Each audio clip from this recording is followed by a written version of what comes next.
morning, everybody, and welcome to High Country Fly Fishers 101 Fly Time. I'm going to start out this morning with taking your bobbin. I'm going to disassemble mine here and show you how to assemble a bobbin. You take your spool of thread and strip off 8 or 10 inches of the thread off of the spool, and then take that. So I took that spool of thread and stuck it right between the arms of the bobbin. Then I've got my thread dangling. And if you go to the fly fishing shops and stuff, they sell a tool like this for threading your bobbins. But it's wire, and it's actually hard on some of the bobbins. Like this one is ceramic. The wire is hard on it. So if you go to your local drugstore, they sell floss pullers. You can buy about 50 of them for $3, and that's a lifetime supply. You can give one to all of your friends. You take Christmas gifts. Take the floss puller, and I like to just slip the thread down through the loop of the floss puller, if you can see that, and then stick the pointed end of the floss puller up through the back of your bobbin, close to the thread spool, and then pull it on through, and it brings your thread right through the bobbin. Your bobbin tension should be about enough that it comes off of the spool pretty easily, so that you don't need to pull thread off. As you're wrapping around your hook, the thread should unwind right off of the bobbin.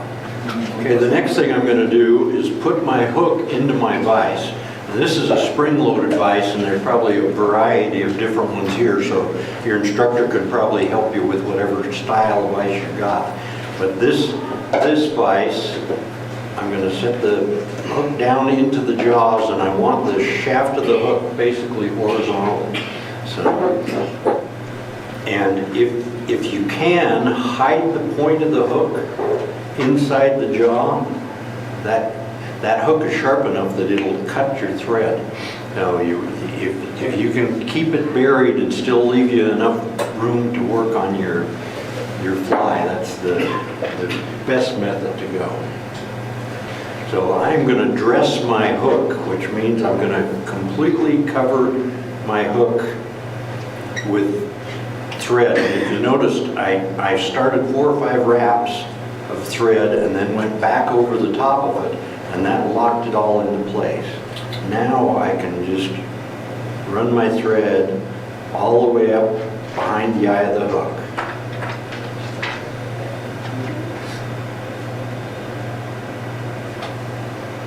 Now where I broke my thread, I'm just going to go back over the tops of that and continue on. And once I get up to the eye, I'm going to go back again to the back of the fly, right at the beginning of the bend of the hook. And just to make my flies a little more durable, you don't need to do this today, but I always put a coat, just a thin coat of cement over that. If you're an experienced fly fisher, you probably had flies that you started to cast, and after a half a dozen fish or casts, the body of the fly starts working down the hook itself, and that eliminates a lot of that problem. So it makes life a little easier if you do that up front. Okay, the next thing I'm going to do is put the tail on. This is a marabou feather. It's off of a goose or a turkey, or even ducks can have them, but it's the downy plumage off of a bird. And marabou's really nice because it undulates in the water. When that's swimming through the water, it gives a lot of life to your bug. This fly is called the RC fly, and it's called that because the fur in the dubbing that we're making is typically done with rock chuck, and that's where the RC came from. But it's a Bill Sheese pattern. He's the guru of Henry's Lake, and it's a great pattern for a damselfly imitation, or small minnow imitation, even a leech imitation. So you can fish this fly all year long, and one thing you can see, I should have explained that a little better. I grabbed the side of that feather and just pulled feather down off, and on the bottom end there's a bunch of junk on there, so I'm going to trim it off.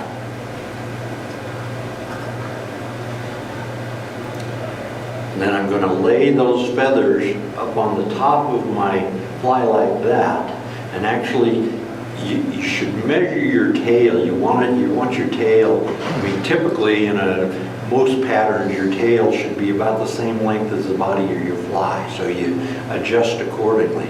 This one I actually like it a little shorter, because I do fish this as a damselfly nymph a lot, and they're not as long as that, so I'm going to trim a little more off here and tie that in on the back of the body of the fly. I'm just holding that around there, and there's a technique called the soft loop that's really great for applying new material. If you run your thread up between your thumb and forefinger like that and make a loop and then pull it down, it keeps that material that you're just adding onto your fly from spinning around the hook shank. If you just start wrapping it, often it'll slide around the hook shank. Now again, that tail is a lot longer than I want, so rather than take my scissors and cut it, if you cut it with your scissors, it looks like a guy with a flat top haircut. If you just take it at the length you want it and pinch it in your right hand, and with your other hand pinch off those ends, it gives it a real natural looking shank on there. Part of the reason I'm tying this fly today is to demonstrate the dubbing process. And dubbing is the material that I put in your cup, and it's available in 1 million different colors. And this, I blended up this dubbing that I passed around yesterday, and it's actually made up from 5 different colors of dubbing and types. There's fur, I mean there's 2 different colors of rabbit fur in there. There's natural fox in there, or natural fox squirrel actually. And then there's some synthetic dubbings in various colors. So I put these colors together to come up with this, it's really a sculpin olive color, but it's really effective. It's a real buggy color, so and you can do that. I mean, you can blend all different kinds of things to get just about any color that you want. There's 2 fairly basic techniques of dubbing. The first one I'm going to show you is just a spin-on dubbing. And with finer dubbing, you can actually just use the moisture in your fingers to add the dubbing. This is a little coarse, and it's a little bit easier to use if you use a dubbing wax.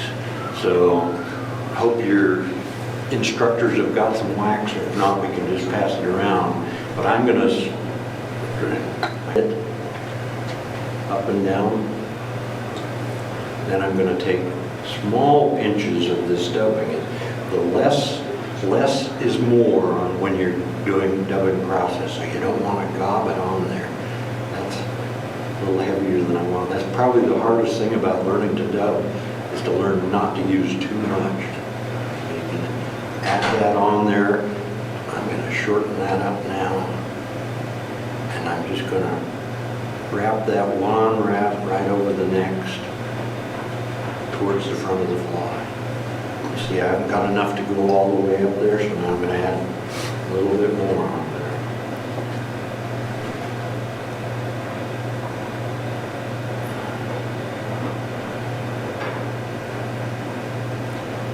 You want to keep your wraps or your twisting motion the same direction all the time.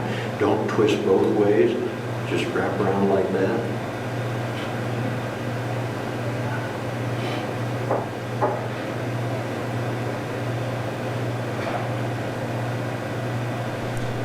Build your body up to the consistency you want it. I'm going to do this with a little bit heavier body. Now I've built it up to the just behind the eye of the fly. That's another thing people always want to do is force their material too close to the eye. You want to leave enough space, gap between the eye of the hook and back for you to tie a good head onto the fly and a finish knot. So Now I'm going to show you the very hardest part of learning how to tie flies is operating a whip finisher. I'm not sure why it's difficult, but it always is tough for people to learn. You take your whip finisher, you extend your thread out 5 or 6 inches, and then you hook down with the foot finisher, and then wrap, there's a notch in the back of it, and wrap around it. And then you change directions, and you'll notice where the hook is pointing straight at my chest. Where the bobbin is running parallel to the hook shank of the fly. Once you do that, you work that intersection where the thread and the two pieces intersect at the joint, and then you just simply allow your whip finisher to go in a number of circles there. I typically like to do 6, and when it's a larger fly like this and I've got plenty of room, I'll do 6 more to keep that fly from coming apart. So again, you kind of hold the bead where it swivels so it doesn't swivel too much when you're getting started.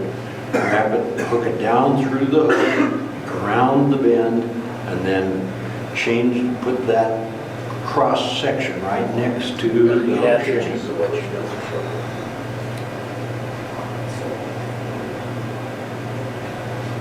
Then when you've got 6 on, you tip it forward and let it slip off of the notch in the back. And with your bobbin, you pull up that tension, take it out of there and slide it out of the hook. What that's done is created about a dozen half hitches. Every time you go around, it's throwing another half hitch. So you can also, if you don't have a whip finisher, or if you don't like a whip finisher, you can whip finish with your fingers and do the same thing. And do Flash in this. Is there flash in this? Oh, I forgot the crystal flash.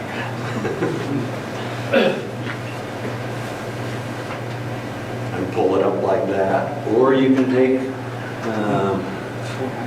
it listens a little big, but you can just do a wrap around the end of a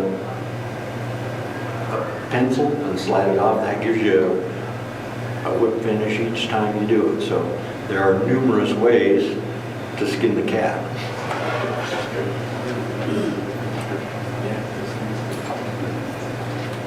So put onto a tongue depressor or a craft stick if you go to the craft shop, that's what it's called. You can duck that out and shape it the way you want it. But that fly, it would probably account for just about as many fish as I've caught in still water in my life. And it also works well in a stream. One thing I didn't do with this fly that I typically do, and we'll do it on the next one, is put 3 strands of root beer crystal flash in the tail and then put a crystal flash wing on it. I could throw a wing on this one so you'll see it, and then we'll do it again.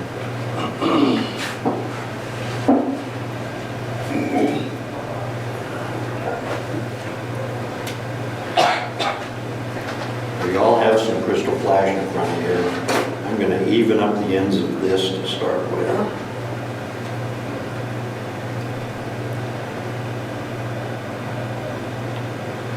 Thought I was.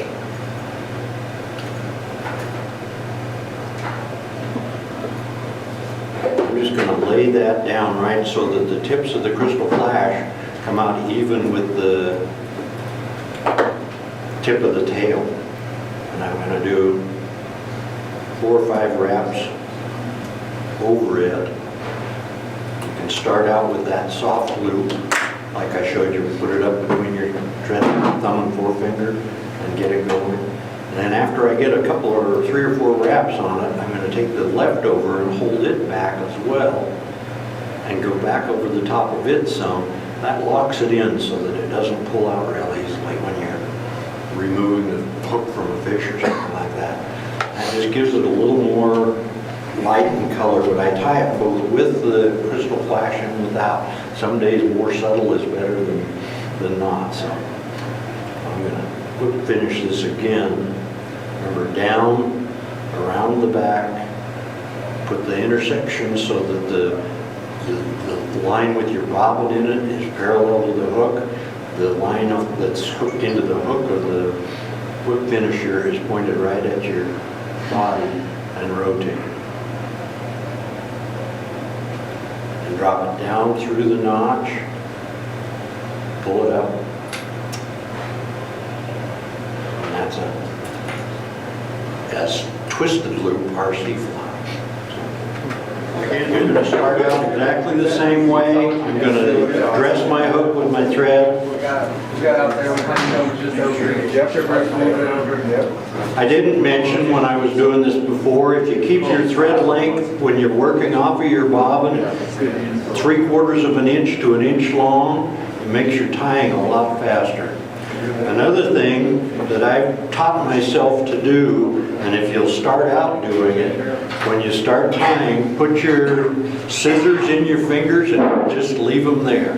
If you're not having to search for your scissors every minute, you speed up your tying substantially. Poke yourself in the eye. You can't poke yourself. You don't bleed very much, typically. Okay, so I've dressed my thread. Now I'm going to run a little bit of glue on there. Make it good and solid. Again, I'll show the technique of pulling off the tail a little bit better again. I try, when I'm tying flies like this, I like to buy woolly bugger marabou. It's shorter strands and a little thicker, and on smaller flies like this, it makes them much denser but without being long and stringy. But when I do it, I try and get 3 different flies out of one piece of marabou. The stuff isn't very expensive, but it's $2 a package here and $3 a package there, and it all adds up when you add up all your stuff. So anyway, I'll take my feather and hold it kind of top center, and then I do both sides. I hold the hump down the one side, and I still have enough left to do one more fly out of that feather. Again, I'm going to bunch it all up and trim the junk off the end.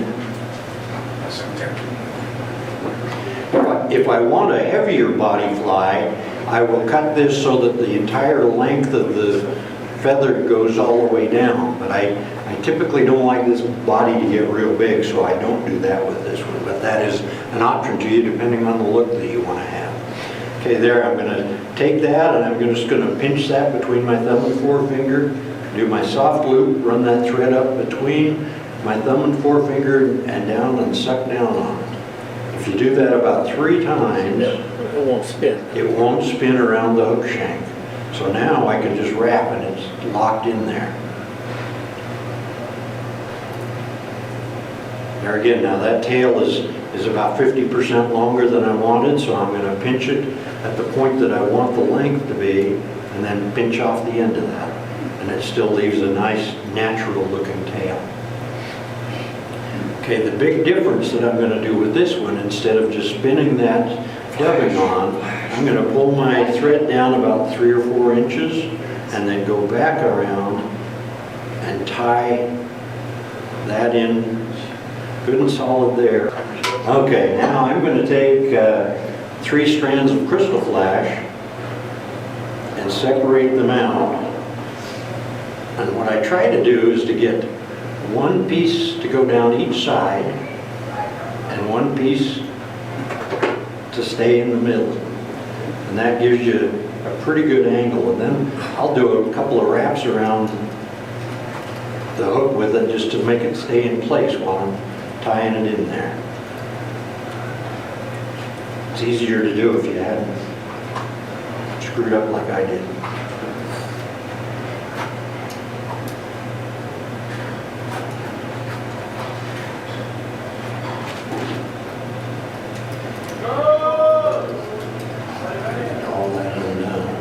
Then after I tie it in a couple of times, I take that like we did up at the front and pull it back and wrap back over it. And that keeps those pieces from pulling out of the tail.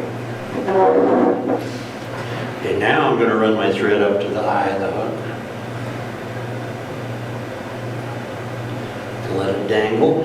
Now I have a loop here, if you can see that. I'm going to take my dubbing. This is much easier. It's much easier, I think, and it's much more durable. These flies stay together like crazy. I got a piece of black feather in there that I haven't. I'm just going to pinch off a little bit at a time and poke it up into there. You can also use a little dubbing wax on this if you want to. It makes it a little easier to keep control of it. There again, what I try to do when I'm doing it this way, put a little bit more towards the head, because I want this to taper like a damselfly's body is real long and thin at the back and thickens up in the thorax and head area. So I'm going to try and build it to look somewhat like that. Then I take my dubbing spinning tool and just spin that. Basically creating a piece of yarn thread there, and it stays pretty well in there. If you get some big clumps that you don't want to see in there, you can get rid of them. Then with it still on your spinning tool, you can actually just wrap to the front.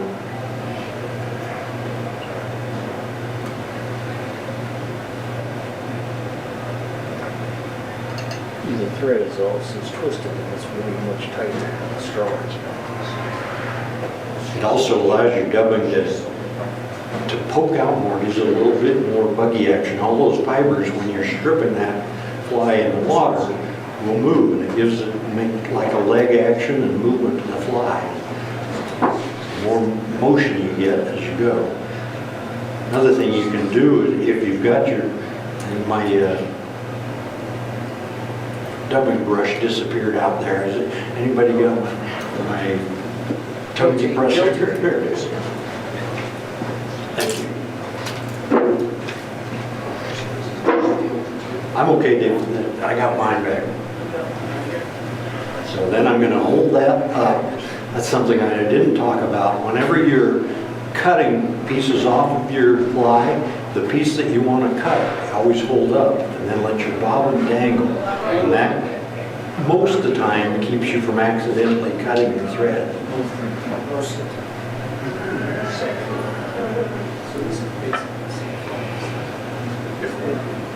Well, this is the same fly, just a different technique. Yeah, this is a really good dubbing technique, particularly on larger flies. I'll spin with my fingers like we did on the first one.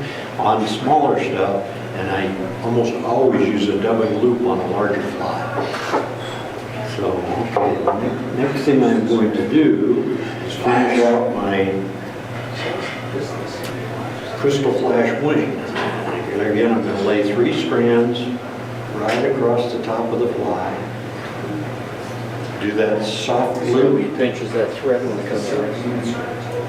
1, 2, 3 times, and then do wraps over that. Then I'm going to take those remaining pieces and pull them back and wrap over the top of them.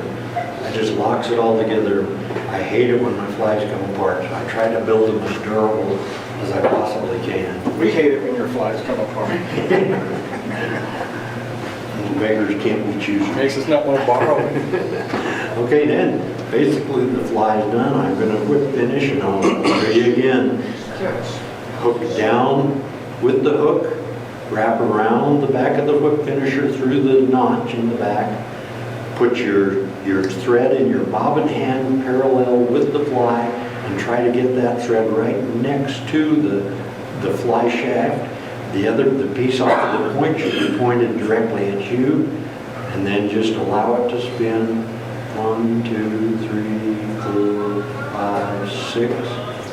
Let it slide off the end, pull it tight, take it out of there. Do it a second time. You know, on a tiny fly, when you don't want a bunch of body buildup, you don't need to do that. Again, the fly with your bobbin or the thread in your bobbin hand, parallel to the hook shank right next to the hook. The hook on the whip finishers are right angle to that.